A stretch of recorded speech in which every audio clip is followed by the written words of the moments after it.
Over her 19 appearances to this point, Ginger had done well playing sweet girl roles, but had stood out in 4 roles as a bad girl or tough but sweet, wisecracking chorus girls.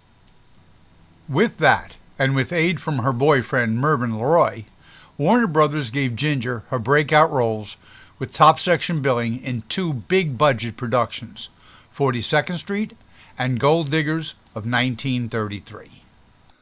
In what seems like a really odd choice, Warner Brothers released Gold Diggers of 1933 just 16 days after releasing their other big musical, 42nd Street. It was directed by Ginger's boyfriend Mervyn Leroy and was a big hit, number 3 gross revenue for the year. It received no professional recognition, but the song Shadow Waltz, sung by Dick Powell, hit number 1 on the Billboard Top 100 in a rendition by Bing Crosby, and We're in the Money, sung by Ginger, hit 5th in a rendition by Ted Lewis. This time Ginger made the poster and was again in the opening credits. This is the 3rd installment of 6 Gold Diggers movies by Warner Brothers. It first appeared as a very successful Broadway play, 720 performances between September 30th, 1919 and June 1921. Warner Brothers' 1923 silent The Gold Diggers was the 9th highest revenue movie of the year. Thought to be lost, sections of it have been found and released. In 1929, Gold Diggers of Broadway was the 2nd all-talking, all-technicolor feature-length film and was the 3rd highest revenue movie of 1929. It introduced the songs Tiptoe Through the Tulips and Painting the Clouds with Sunshine. It made Winnie Leitner and Nick Lucas stars. Again, only sections of the movie exist today. Then came this movie, followed by Gold Diggers of 1935, which had the Oscar Best Song, Lullaby of Broadway, with its excellent, at times, dance scene, the number 70 Drive-In Top 100 movie dances. But their series never again hit the top 10 revenue charts. After that, Gold Diggers of 1937, released in 1936, and Gold Diggers in Paris, 1938, were only moderately successful. Ginger makes a grand entrance to open the movie, singing We're in the Money, doing a section in Pig Latin. After that, her role was reduced to 3 scenes. There is quite a backstory to all this, part fact, part supposition on my part, discussed at the end of this video and covered in depth in the documentary.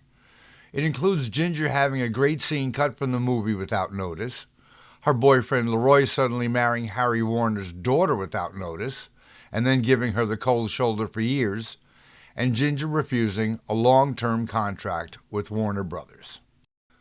Gold Diggers of 1933 again has a big Warner Brothers cast, many who are in 42nd Street. Directed by Mervyn Leroy, it is Busby Berkeley's 2nd big movie, and he delivers with an incredible finish. Starring Warren William and Joan Blondell, with Aline McMahon, Ruby Keeler, Dick Powell, Guy Kibbe, Ned Sparks, and Ginger Rogers. Talk about getting a great open. Right after the credits, we are greeted with this close-up of Ginger, and she immediately starts singing We're in the Money. She sings it again with a large ensemble, and then comes out to sing the song, again, in Pig Latin. In her biography, Ginger tells how she was goofing around after practice, singing the song in Pig Latin, when producer Darrell F. Zanuck heard it and put it in the show. Clever Ginger always found a way to stand out, and I think perhaps she was fooling around on the set with a purpose. This scene includes extreme close-ups of Ginger as she sings. The show is rated by the sheriffs, foreclosing the show for debtors, even though it was opening tomorrow night. Explaining the plot, Blondell says, "This is the 4th show in 2 months I have been in of and out of." McMahon says, "They close before they open."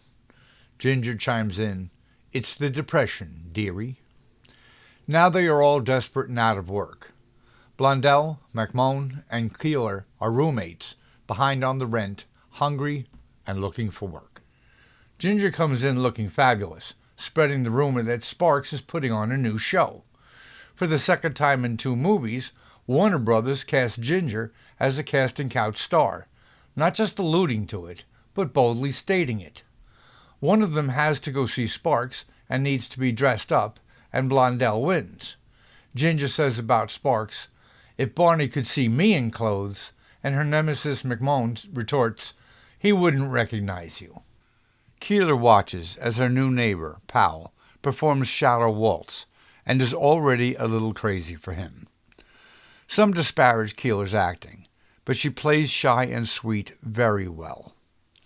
Sparks comes over to discuss the play and hears Powell performing "I've Got to Sing a Torch Song," and they call Powell over to play it. Sparks is totally sold when Powell plays "Remember My Forgotten Man," exactly what his show needs. Sparks is unimpressed with Ginger's arrival. In an interesting quote, Sparks references the great song and dance team, the Astairs. Ginger says she would like to do a specialty. They forgot to cut this out with her performance. Big problem, though, Sparks does not have the finances. They are all surprised and cynical when Powell, who they just recently met, says he can back the show. They are all stunned when he delivers. Rehearsals start immediately. Right away, Keeler's singing partner, again played by the uncredited Clarence Nordstrom, is terrible. Powell sings wonderfully, but refuses to perform for some mysterious reason. The gossip over him is raging. Where did he get the money? Why won't he perform?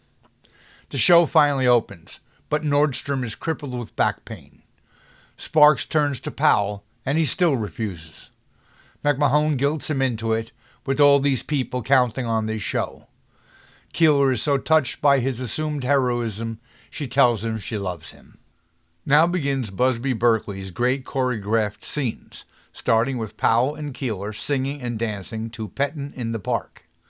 It includes 9-year-old dwarf Bill Barty playing a baby.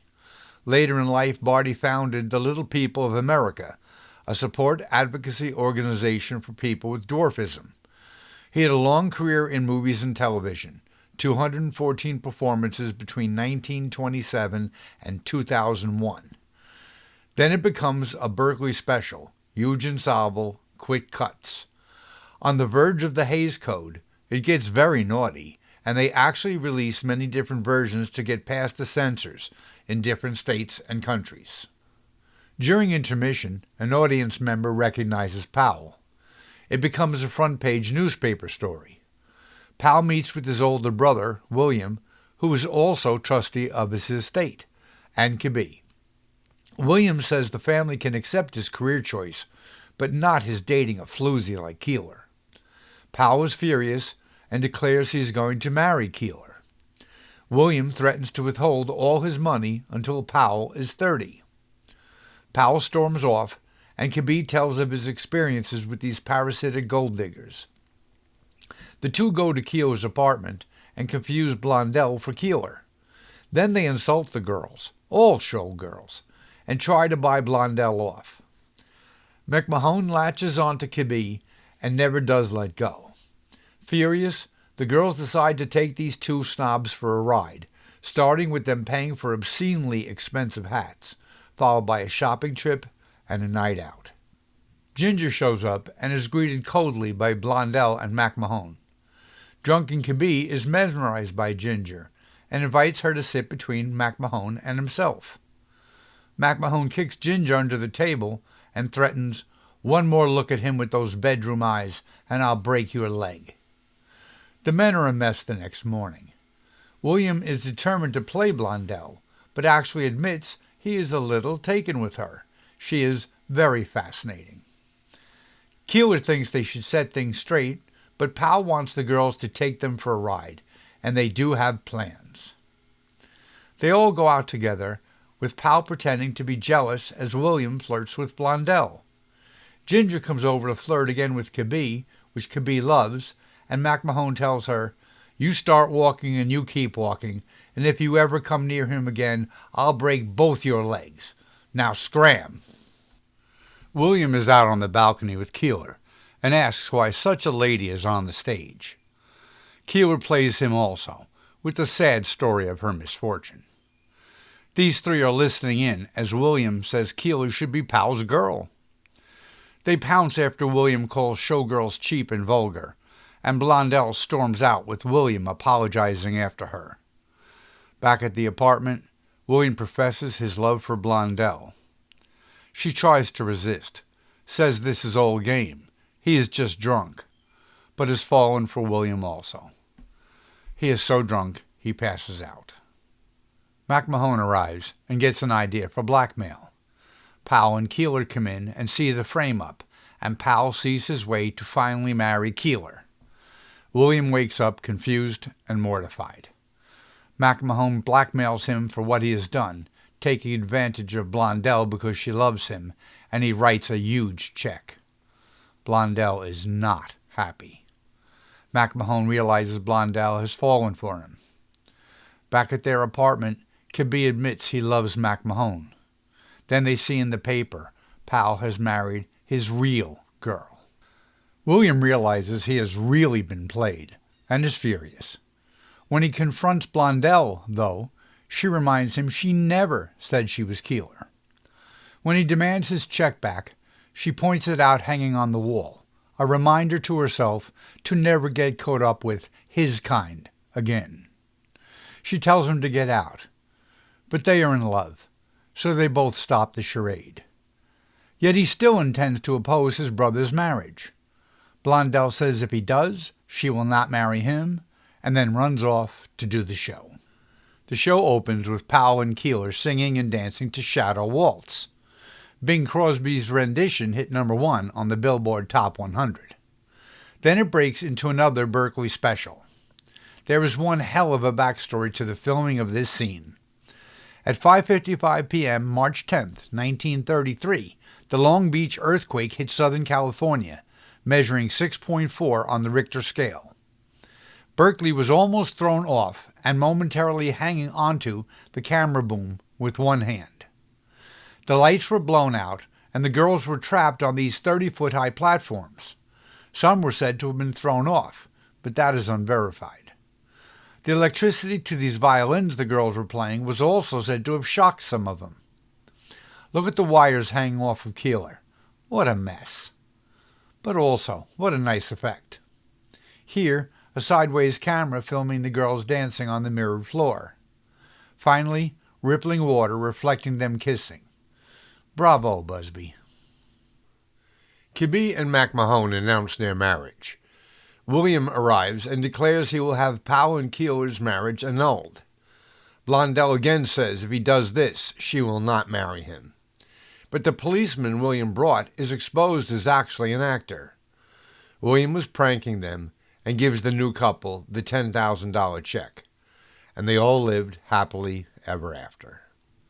Now comes the big finish, Berkeley style, and this is one of the most astounding big finishes in all musical history. Warner Brothers led the way in addressing societal issues in their movies back then. To understand, this requires a quick historical explanation. An ancient military custom, war bonuses, started in 1592 when the English Parliament enacted legislation to provide for veterans. In 1776, the U.S. Congress enacted their own version. This process never went smoothly, and in 1783 veterans surrounded the Capitol, then in Philadelphia, and were expelled by the military. After World War I, in 1924, Congress awarded veterans bonuses they could not redeem until 1945. But times were brutal, especially for veterans, and in 1932 the Bonus Army, 43,000 strong, marched on Washington demanding immediate payment of their bonuses to help them survive. They set up their own Hooverville community in D.C., Camp Marks, organized and well run. It did, though, contain a small violent group of communists and felons. July 8, 1932, the police came in to clear the camp, and in the ensuing violence 2 protesters were shot and killed. At 4:45 p.m., the military cleared the camp with cavalry, light tanks, bayonets, and tear gas, led by Major George S. Patton under orders from General MacArthur. At 9 p.m., a larger camp was cleared. It was not until 1936 when the veterans got their money. Only 8 months later, this movie, with this touching scene, was released. It starts with Blondell giving a cigarette to a down-and-out man. Then she speaks the song, Remember My Forgotten Man, blues music wailing in the background. Sent him off to war, and now he is destitute. Blondell's performance is touching. Etta Moten takes over singing with her unique voice. The image shifts to other women, sad and alone. Blondell protects a man sleeping on the sidewalk when the police roust him, and his medal is pinned to the inside of his old, worn-out jacket. It goes back in time to 1917, and soldiers parade before cheering crowds, then marching for war, with casualties marching in the opposite direction. Finally, the same men, waiting on soup kitchen lines. Now the men sing with their women singing in support. Blondell lip-syncs Moten's singing for the finale. Quite a stunning end to a musical comedy. There was one issue I was very confused about but now understand, so let me explain. If you look up this movie, you will come across an extensive series of beautiful images of Ginger, some excellent photography where she is absolutely gorgeous. Many times images will appear for a movie that actually come from another movie, but not this time. This is Ginger's cut scene where she sings I've Got to Sing a Torch Song. It reportedly was great and would have boosted her career. I do not believe any copy survived. The reason why I had no idea is that Ginger does not mention this event at all in her otherwise long and detailed biography. She went into great detail on other events where she felt slighted. Why not this huge event for her at this time? 3, I believe interconnected, events occurred simultaneously. Ginger's scene was cut, her boyfriend got married, and Ginger refused a long-term contract. Ginger only addresses one in her bio. Ginger was stunned at the announcement that Mervyn Leroy was marrying Doris Warner, the daughter of Warner Brothers head Harry Warner. As Ginger tells the story, this did not seem to bother her, but her silence on the other 2 issues speaks volumes. Ginger refers to Leroy as her tennis and dancing partner. This is plausible. Ginger had previously described platonic relationships she had. But it must have bothered Leroy. Ginger claims when she finally was around him again 5 years later, he avoided eye contact with her the entire time. Is that the act of a guilty conscience, or was he prohibited from any contact? The only source of info I have is a gossip column.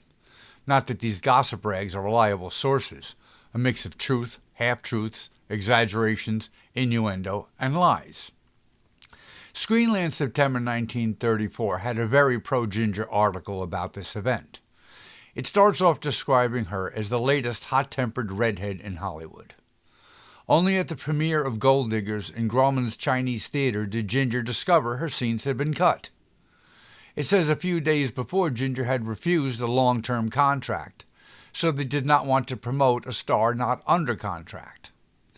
They had spent $15,000 making this scene, so afterwards they wanted to use it in shorts, but Ginger refused. They offered money, going up to $10,000, and Ginger still refused. There was a lot more fluff about her defying other studio heads, Ginger winning 50 school popularity contests, signing a long-term contract with RKO, her sweet personality, athletic skills, and relationship with Lou Ayres. They wouldn't lie, would they? In 1934, Ginger did 2 more movies for Warner Brothers under their first national title. Again, in Upperworld, Ginger played a slut. It seems that is how Warner Brothers saw her. At least in 20 Million Sweethearts, she got to play a good, decent woman. Ginger skips the length of the contract she had signed with Warner Brothers. Was it a 4-movie deal, with these 2 completing the obligation? In 1937, 4 years later, when Ginger was an established star, RKO and Warner Brothers made a swap deal for Ginger and Paul Muni. Ginger was to do another musical with Dick Powell. Ginger refused.